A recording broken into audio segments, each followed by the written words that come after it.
आज हमारे पास जो ईयर है आर्ट एंड कल्चर के क्वेश्चंस करने का वो कौन सा है 2013। 2013 के अंदर थोड़े से ज़्यादा क्वेश्चंस आए थे, तो ये वीडियो थोड़ा सा बड़ा हो सकता है क्योंकि मुझे जो ऑप्शंस होते हैं उनको भी एक्सप्लेन करना होता है। ठीक है, तो चलो शुरू करते हैं। सबसे पहला क्वेश्चन देखो क्या है। With reference to the history of Indian rock cut architecture consider the following statement. देखो यहाँ पे क्या हो रहा है कि इस क्वेश्चन के अंदर आपको 3 स्टेटमेंट दे रखे हैं, जिसके अंदर ये किसके बारे में बात कर रहे हैं कि जो रॉक कट स्ट्रक्चर है, आर्किटेक्चर है बेसिकली, उसके बारे में बात कर रहे हैं और हमें क्या देखना है कि इनमें से कौन सा करेक्ट है। ठीक है, फर्स्ट वाला क्या बोला है, the cave at Badami are the oldest surviving rock cut caves in India. ठीक है, दूसरा बोल रहा है कि बारबरा केव जो है, रॉक कट केव्स जो हैं वो ओरिजिनली किसने बनाई थी, आजीविका के लिए बनाई गई थी और किसके द्वारा बनाई गई थी, एम्परर चंद्रगुप्त मौर्य के द्वारा। फिर थर्ड स्टेटमेंट बोलता है at Ellora caves were made for the different faiths.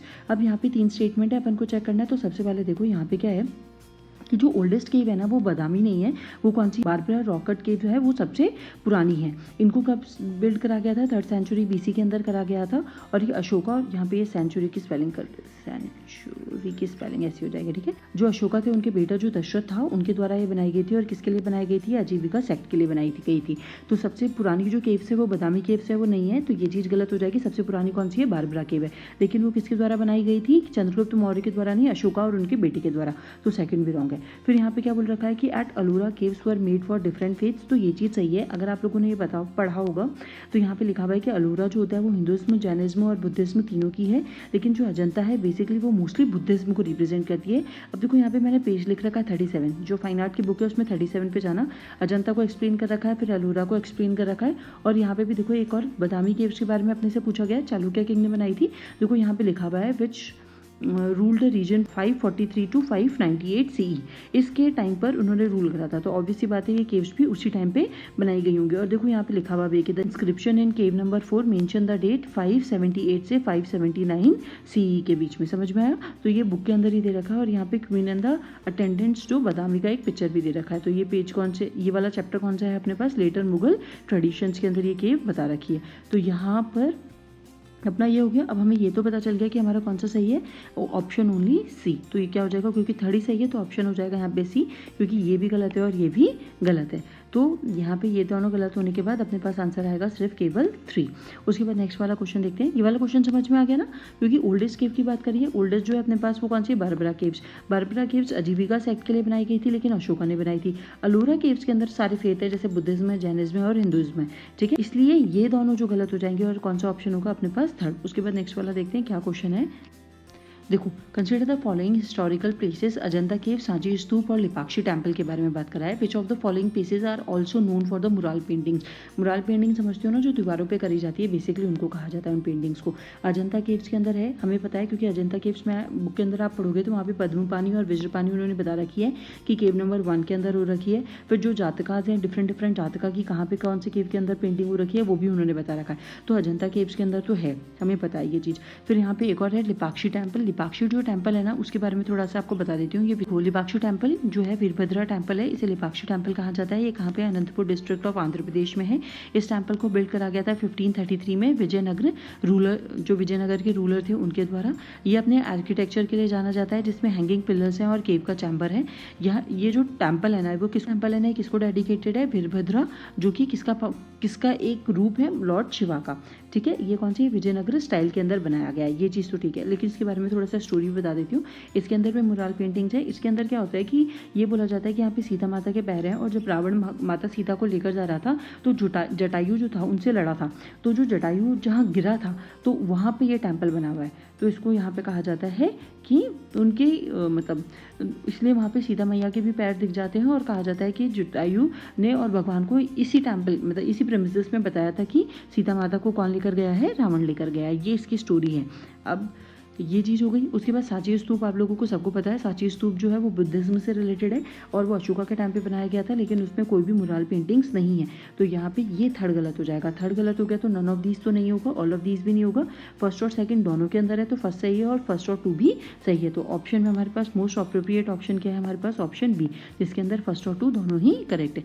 उसके बाद नेक्स्ट वाला ऑप्शन देखो, with reference to history of philosophical thoughts in India consider the following statements regarding Sankhya school. Sankhya does not accept the theory of the rebirth or transmigration of soul. Samakya holds that it is the self knowledge that leads to liberation and not any exterior influence of agent. तो देखो ये वाला जो Samkhya school है वो किसके द्वारा दी गई थी, वो सामख्या स्कूल देखो किसके द्वारा दी गई थी, वो कपिला द्वारा दी गई थी।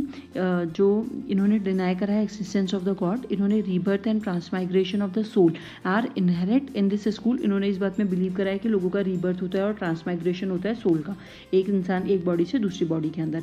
फिर लिबरेशन किससे रिजल्ट होता है, disappearance of the limitation of self awareness. ठीक है, तो इसके बारे में बात करी गई। देखो एक और चीज़ मैं बताती हूँ, ये जो है ना ये सारी जो 6 स्कूल हैं अपने ऑर्थोडॉक्स स्कूल के अंदर 6 आती हैं। सामख्या हो गया, योगा हो गया, वेदांता हो गया, तो ये सारी आपको पढ़नी है, ये इंपॉर्टेंट है, इससे क्वेश्चन बन जाता है। और देखो यहाँ पे भी क्या बोला गया कि Samkhya is the oldest of the Orthodox philosophical system है, जिसके अंदर everything in the reality stamp for the पुरुषा एंड प्रकृति। ये कह रहा है कि सब कुछ जो रियलिटी में निकला है वो किससे निकलता है, पुरुष से निकलता है और प्रकृति से निकलता है। पुरुष होता है सेल्फ, सोल और माइंड से, और प्रकृति होती है matter, creative energy, creative agency और एनर्जी से। पुरुष कैन नॉट बी मॉडिफाइड और चेंज्ड। जो पुरुष है उसको चेंज नहीं कर सकते, मॉडिफाई नहीं कर सकते, लेकिन प्रकृति जो होती है उसके अंदर चेंज ला सकती है सारे ऑब्जेक्ट्स के अंदर।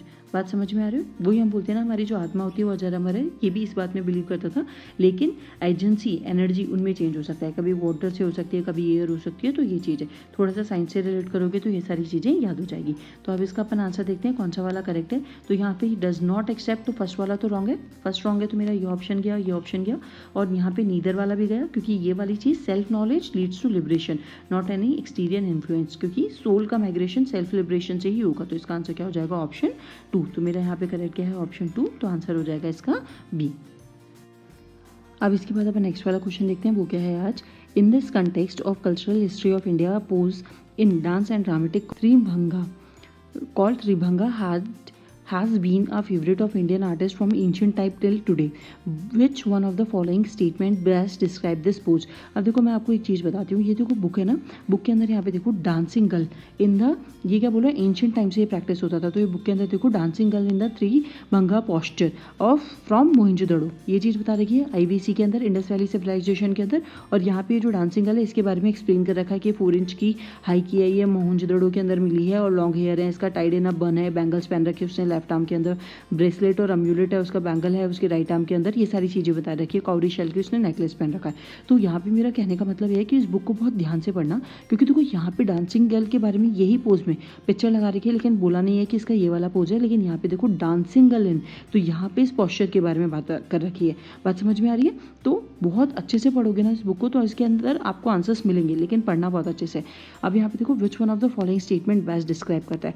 1 leg is bent and the body is slightly but oppositely curved in a waist and the neck, facial expression, hand gestures and makeup and combined to symbolize certain epic and historic character, ये चीज़ गलत है। movement of the body, face and the hands are used to express oneself to tell the story। ऐसी कोई story आपको दिख रही है क्या? आप इस पिक्चर को देखो, मैं वही बताने वाली हूँ कि यहाँ पे देखो ये जो डांसिंग गर्ल के बारे में बात कर रहे हैं, मोहनजोदड़ो से जो मिली है उसकी पिक्चर ये है, तो ये स्टोरी टेलिंग के पेस में कहीं मिली हुई है कि अपन को नहीं मिली हुई। फिर इसके बाद क्या बोला गया है, a little smile, slightly curved waist and certain hand gestures emphasize to express the feeling of love and eroticism, ये भी नहीं है। सिर्फ इसका ये चीज़ हो जाएगा, इसका आंसर क्या होगा, 1 leg is bent and the body slightly bent but oppositely and neck, यही चीज़ तो पॉस्चर है इस चीज़ का, यहाँ पे ये पॉस्चर हो रहा है कि नहीं हो रहा है, तो इस चीज़ को अपन क्या कह रहे हैं, डांसिंग गर्ल। इसकी एक और पिक्चर मैं आपको दिखा देती हूँ अभी, तो चलो आप पिक्चर भी देख लो। पिक्चर में अगर आप यहाँ पे देखोगे तो देखो यहाँ पे ये जो हैंड है वो नेक के अराउंड थोड़ा सा बैंड है, और ये जो रिस्ट है वहाँ पे बैंड है। फिर उसके बाद यहाँ पे अपोजिट साइड में यहाँ पे ये जो लेग है वो थोड़ा सा बैंड है, तो यहाँ पे ये चीज़ बोली गई है, 1 leg is bent and the body slightly but oppositely curved at the waist and neck। तो ऑप्शन क्या हो जाएगा अपने पास, ए। ये बात थोड़ी सी ध्यान रखना, उस टाइम जब मैंने थंबनेल लगाया था तब भी मैंने आपको ये चीज़ बताई थी। अब यहाँ पे नेक्स्ट वाला क्वेश्चन देखो, the Chinese traveller Hiuen Tsang who visited India recorded the general condition and culture of India at that time. In this context which of the following statement is are correct, इनमें से कौन सा correct है। तो यहाँ पे उससे पहले हमें करेक्ट पूछा है, कोट देने, तो सबसे पहले अपन ये देख लेते हैं कि ये कौन है और कब आए थे। ये हुनसांग जो इनको अपन कहते हैं, इनका नाम तो युआन च्वांग, जिन्हें अपन हुनसांग बोलते हैं, ये हर्षवर्धन के टाइम में आए थे, 15 साल रहे थे, 630 से 645 तक रहे थे। इन्होंने चाइना जाके अपनी एक बुक लिखते हैं CU की, जिसका मतलब था record of the west countries, और इन्होंने इंडिया के बारे में इसके अंदर डिटेल के अंदर लिखा हुआ है। ठीक है, इन्होंने ये बेसिकली महायान बुद्धिज्म में बहुत ज़्यादा इंटरेस्ट रखते थे, तो इन्होंने बहुत सारी जो बुद्धिस्ट स्क्रिप्चर्स है उनको पढ़ा था। यहाँ पे इन्होंने प्लेसेस को भी विजिट करा था। अब उसके बाद इन्होंने क्या ऑब्जर्वेशन इंडिया के बारे में कहे हैं अपन वो देखते हैं। तो देखो सबसे पहला इनका ऑब्जर्वेशन क्या है। इन्होंने सबसे पहले ये बताया था कि यहाँ पे डिफरेंट टाइप के हाउसेज होते हैं जो कि वुड से, ब्रिक से और डंग से, यानी गाँव के जो गाय होती है उसके गोबर से बनाए जाते हैं। यहाँ पे जो स्ट्रीट है सिटी की वो सर्कुलर और डटी है। इन्होंने बोला है कि पुरानी सिटी के स्थान पे नई सिटी बनी है और वो कौन है, प्रयाग और कन्नौज। ये इंपॉर्टेंट सिटी है और इन्होंने यहाँ पे विटनेस करी थी क्या, असेंबलीज को। नालंदा और वल्लभी को उन्होंने इंपॉर्टेंट एजुकेशन सेंटर या फिर बुद्धिस्ट लर्निंग सेंटर बताया है। उन्होंने बताया कि जो इंडियन है वो गारमेंट्स पहनते थे वो किससे बने हुए थे, कॉटन से, सिल्क से, वुल से। और ये जो इंडियंस होते थे वो किसके अलावा थे, एजुकेशन के, लिटरेचर के और फाइन आर्ट्स के। ठीक है, यानी इंटरेस्ट शो करते थे एजुकेशन में, लिटरेचर में और फाइन आर्ट्स में। इन्होंने हर्षवर्धन के टाइम की बहुत तारीफ करी है, उनके एडमिनिस्ट्रेशन की तारीफ करी है। उन्होंने ऐसे बताया कि जो क्रिमिनल लॉ थे वो सीवियर थे और फंडर को जो होता था वो इम्प्रिजनमेंट भी दिया जाता था, ट्रायल्स भी होते थे। लेकिन उन्होंने ये चीज़ बोली थी कि जो रोड्स हैं वो सेफ़ नहीं थी और वो खुद एक से ज़्यादा बार लूट चुके हैं। इनके बारे में ऐसी स्टोरी है कि ये कहीं रोड से जा रहे थे तो इनका घोड़ा वगैरह तक, इनका सब कुछ सामान वगैरह लूट लिया गया था और इनको ऐसे घायल करके फेंक दिया था। फिर ये कैसे भी अपनी जान बचा के भागे थे। कुछ ऐसी स्टोरी है, मुझे इतना ध्यान नहीं है इनके बारे में।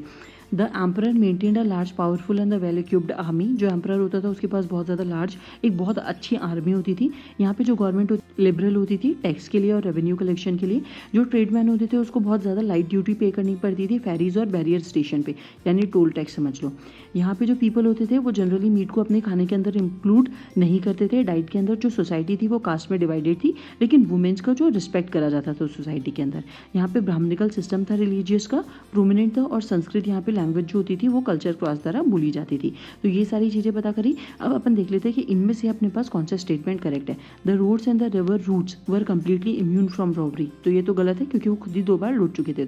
फर्स्ट गलत है। अब फर्स्ट गलत हो गया तो मेरा ये ऑप्शन गया, ये ऑप्शन गया और ऑल ऑफ दीज भी गया। तो डायरेक्टली आंसर क्या आ गया मेरे पास, बी। मुझे सेकंड और थर्ड चेक करने की जरूरत नहीं है। लेकिन यहाँ पे फिर भी देख लेते हैं। As regard punishment of the offence, ordeals by fire, water and poison were the instrument for the determining the innocence और गिल्ट ऑफ अ पर्सन। तो ये चीज़ सही है।